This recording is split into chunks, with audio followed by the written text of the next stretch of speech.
Hey everyone, this is Joe with HighScoreSaves.com bringing you the newest kit, Hyper Sports Rearranged.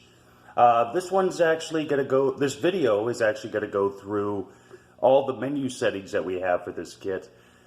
This kit allows you to play track and field, Hyper Sports, and the new Hyper Sports Rearranged. As you can see, this is version 1.1, even before the initial release.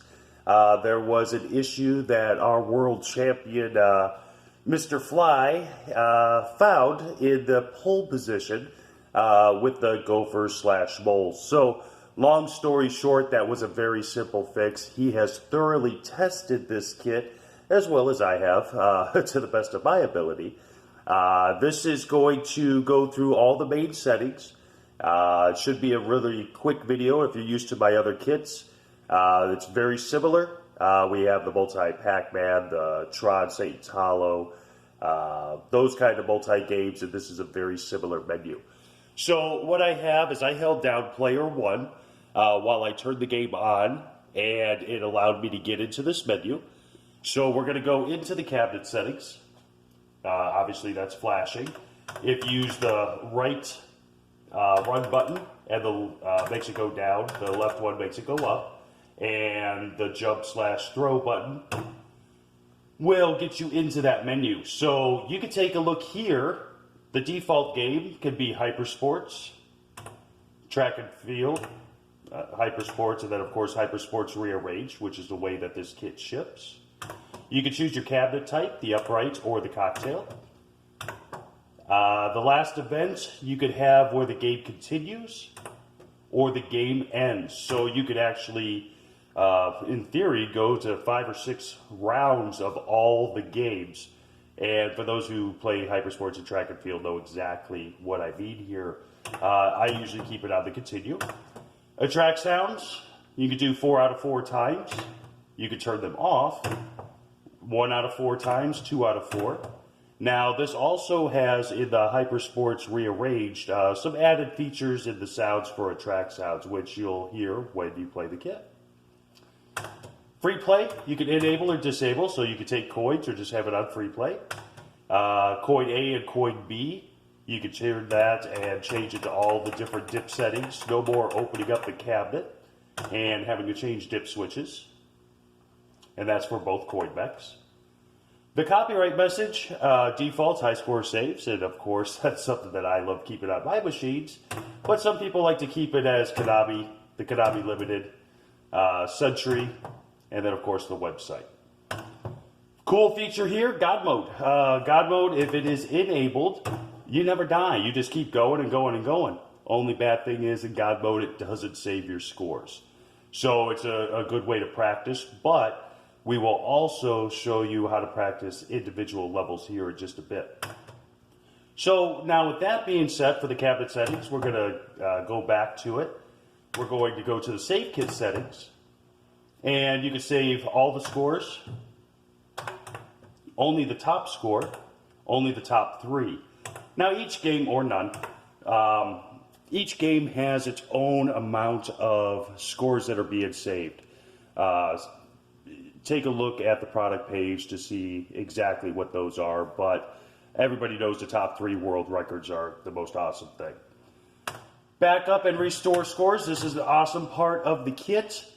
We can actually hit that. Backing up scores, let's say you've got a champion coming over to play. And you put up your scores, you worked real hard, and you don't want anybody really screwing up your high scoreboard where you can't reach it. So this backing them up will let you, I guess, have a start point. So if you have that start point and you back them up before the party lasts all night, you go back to it tomorrow morning, see a whole bunch of weird scores that are on your game, you can turn around and now go to the restore, and it's like that never even happened. So it's cool where your friends or buddies get to come over and put up scores, do that, but you could always restore them right back, and they never know the difference. So you don't have to reset your scores, you just need to back up and restore. Awesome feature. This feature, reset all the dip switch settings. It puts it back to how you got it right out of the box. You could boot up with the default game, which is what we chose on the first screen, or the last game played. I like the default game because I like to know exactly what's being loaded every time I turn the game on. The boot up menu, that is this. It's disabled by default. You could enable it, and every time you turn the game on, you can hit the start button to get in here. The one reason I have this in here is I don't like people changing settings when it is. So the odds of somebody holding down player 1 while you turn the game on is pretty much 0. So that means nobody could go in there and mess around with your settings. Reset button, if it's disabled, you basically just have to turn the game off and turn it back on. If it's enabled, you could hold down player 1 for 4 seconds and it will just reboot the machine like a soft reboot. Online, it's going to come standard off, but I actually have an online kit in here. And you get assigned PK and SK keys, which will upload to the internet using the Cat5 cable. So I am going to get out of there. We go into the game menu settings. We're already halfway done. This is the cool part. If you have this disabled, you won't be able to choose between any other games. So I always suggest having it enabled. You've got track and field, hypersports, and hypersports rearranged, all enabled. Some people will choose to disable the practice ones. I leave them enabled because I have no secret say that I really suck at pole vault and I really suck at the high jump. So it's kind of an interesting thing where you could go through, very similar to my Donkey Kong kit, where you could practice certain levels.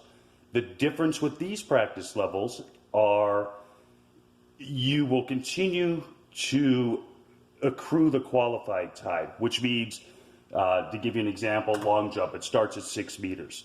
Then it immediately jumps to 7.5, 8, 8.5, 9, and so on. Even if you're not qualifying or fouling, it will still progress up, but it gives a good player a chance to practice just a single level. So, long story short, I like to keep those all enabled. Now you got your track and field settings, and this is standard on any track and field PCB. 1 life or 2 life. None or 100,000 bonus life. Difficulty level, these are like your dip switches. I keep it on normal. You have easy, very hard, hard. You could reset all your track and field records, and you can reset all the track and field high scores from here. Now you got hyper sports. You've got all your different settings, and I'll tell you, I have a tough time just doing it on the easiest normal. Again, reset the hypersport records and the high scores. And of course, rearranged, same thing. I keep it on easy. You need it for the 400-meter dash. And then reset the high scores here also. All we would end up doing is we would discard or we would save it. Obviously, we're going to save any changes that we made because we want the kit to remember those. This is really the simple menu that we have for your new Hypersports Rearranged kit. These are going to be coming out here in the middle of August of 2019, and they only install on a Hypersports board. Again, on the product page, I explained why, but it has to do with the graphics. So get your Hypersports boards out, throw out your track and field and switchers, get the kit, change your menu, and get playing. Really appreciate all the support. If you have any questions, contact us at www.highscoresaves.com.